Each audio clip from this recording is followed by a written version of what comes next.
All right, welcome back to the Regent Law Podcast, another constitutional conversation where we attempt to make constitutional law approachable.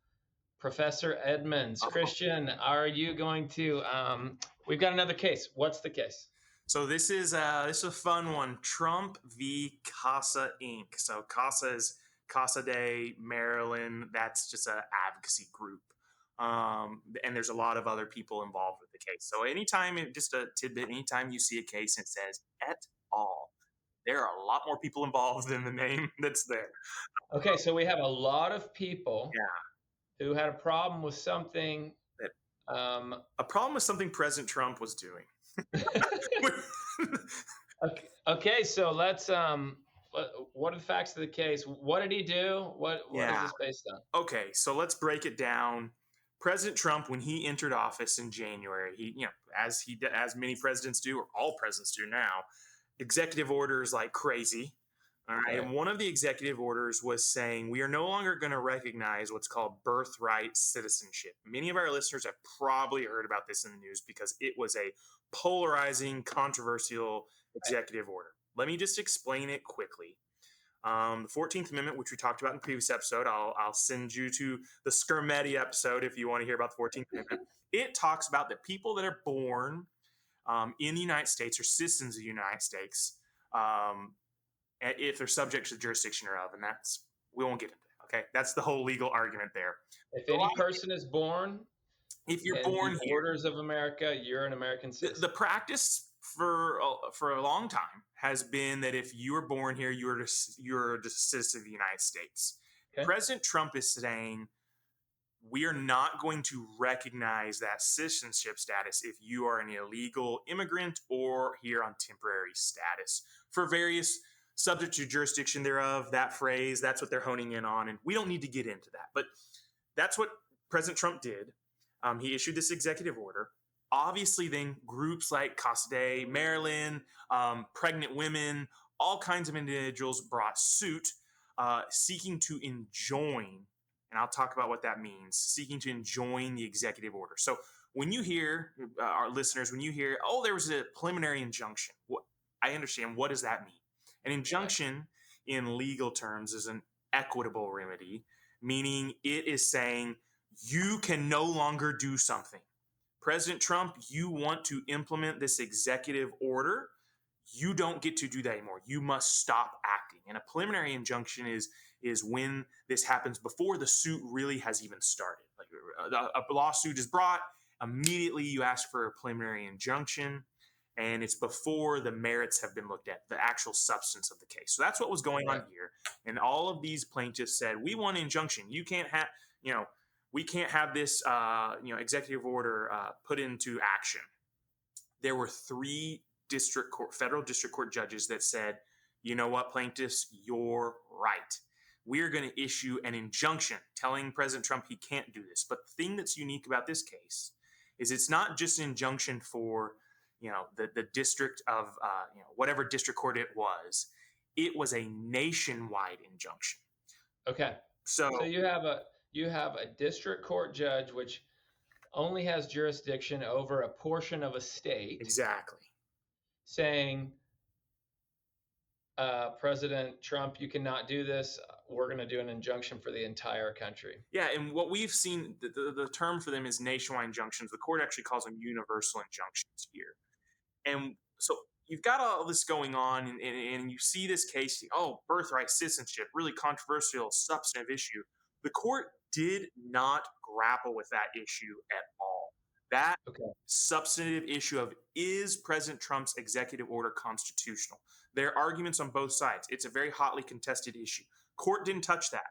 They decided this case on procedural grounds, we call it in law, meaning they looked at the procedure in which the lawsuit was brought and how the order was implemented, and they said this is not correct. And their problem was with these universal injunctions. So Justice Barrett wrote the opinion. It's a 6-3 opinion, and she looked, and we won't get into it, she looked at the history of courts. And so this gets into something I teach, which is called federal courts and how federal courts work. Okay, and I won't bore everyone with it, but this is literally the structure of the different court Yeah. systems, both at the state level and the federal level, and who should be in charge, who should have authority. Well, that's the thing that's interesting. So the Constitution does not talk about federal district courts and federal courts of appeals. It talks only about one court, the Supreme Court. Who does it give authority to create these, as they call them, inferior courts? Congress. Congress has the power to make these lower courts. So in 1789, a long time ago, they have what's called the Judiciary Act. And what that act did, it's a congressional law that created district courts and courts of appeals. And so Justice Barrett said, okay, we're going to go back to the beginning and we're going to look at the Judiciary Act of 1789 and we're going to see, is there anything there or in the history of Western law in England or in the colonies, is there anything to say that courts should have the ability to issue these universal injunctions? And she got into all these ideas about equitable remedies and the history of them, and we don't need to get into that. Ultimately, she gave us a history lesson and said no. There is no historical basis for saying that a court that has the jurisdiction over the western part of Oklahoma should be able to issue an injunction that affects the total United States. Right. Right. And that prevents the executive, the president, and his cabinet and administration from implementing their policies. And so essentially what the Supreme Court said is when you have a case between two parties, between, Bob and Lily, the case should affect Bob and Lily, not Joe, Mike, and Dan that live in another state somewhere else. Yes. That's what the court said here. You can issue an injunction, great, but it should be an injunction that's tailored to the parties of the case, not to everyone in the United States. Okay, this case is super interesting for a couple of reasons to me. Number one, this represents so well, we've kind of alluded to this, but I think the average person who's never taken constitutional law, if you're thinking about these important cases and you're hearing about them from the news, the sad thing is even after the Supreme Court's made a decision, the Supreme Court's made a decision and they've made an opinion on a certain issue. Often the news will still take just the cultural issue that the case has to do with, the rights or the harm that one of the groups is alleging, and they'll continue talking about that cultural issue and whether, in this case, for example, whether Trump is allowed to do that and do we think that should be allowed? Not even referring to the fact that the court in this case didn't even address that at all. Right. So now we'll get 2 more weeks of stories on the news and people on both sides of this. And I don't even think there's just 2 sides. I think there's a lot of people that Right. can think different, like interesting thoughts about this. But we're literally having a conversation that's not even up for debate right now. That's right. Anytime you're going to hear about this case, it's going to automatically go to birthright citizenship. The court didn't decide that. The court said, listen, we're worried about what the court did, not what President Trump is doing. We're worrying about the universal injunction. It just has nothing to do with birthright citizenship. That's still a live issue, and we'll find out what happens with it.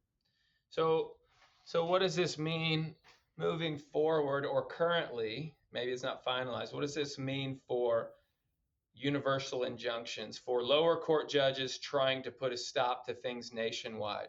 Yeah, it kind of gave the death knell to universal nationwide injunctions, which a lot of people have said historically they shouldn't be there. They really didn't become a thing maybe until the 21st century, 20th century, and they need to go away because they're not historically based. And so it really does, I guess the best way to put it, Pat, is it reins in the judiciary's scope of power. Think about it. One judge of many on a district court can shut down the policy of the president who was voted for by the people. Whether you agree with President Trump or not, whether you agree with President Biden or not, that seems interesting just from a practical standpoint, right? Yeah. But the court didn't even do it in pragmatism. They did it in history. And they said, historically, this is not historically based that district courts should be able to issue these types of injunctions. Okay, so let me ask a question. Let's say for people who in this administration currently have a huge problem with a lot of Trump's executive order, they think he's overstepping, they think he's ruling with an iron fist and making huge wide things. So they think it's some of these judges who are trying to pass universal injunctions. They think of them as for the people, helping stop the tide of this intense power, whatever. They're going to be frustrated by what you just said this could do to their ability to do that. But what would you say? What is the right way to go about?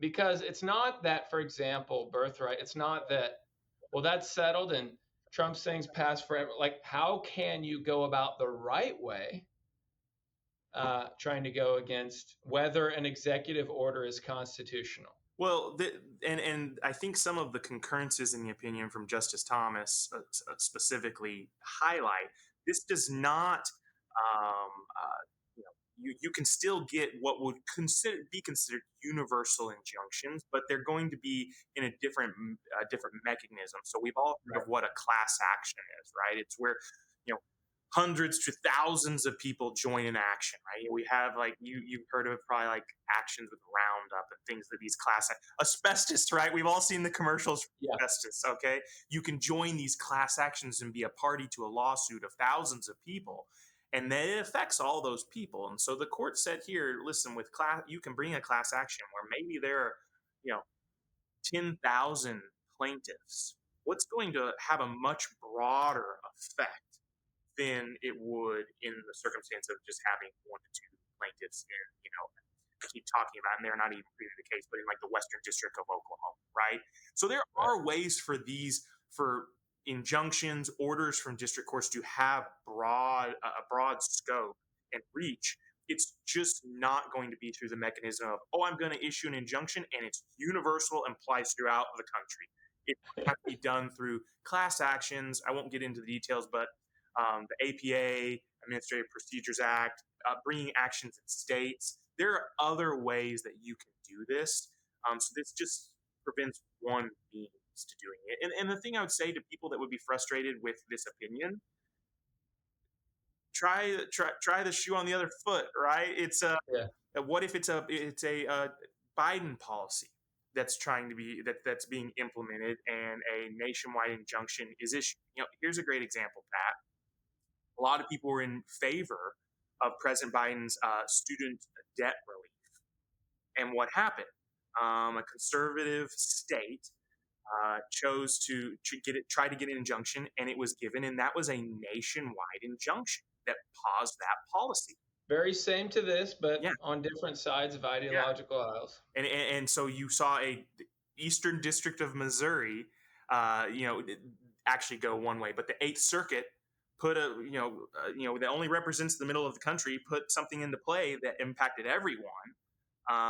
It's a little bit different than this, but it's the same concept of, do we Okay. want certain courts enact or preventing policy going forward for the whole nation? That's really what was going on here.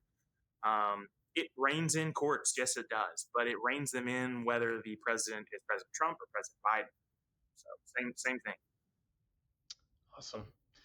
Once again, thank you, Christian, for breaking down a case. If you want to hear more case updates and more about constitutional history occasionally, how the courts work, feel free to tune in to our next episode of Constitutional Conversations. You can learn more about Regent Law and our Con Law Center with the links below. Look forward to seeing you soon. Awesome. Everyone have a great day.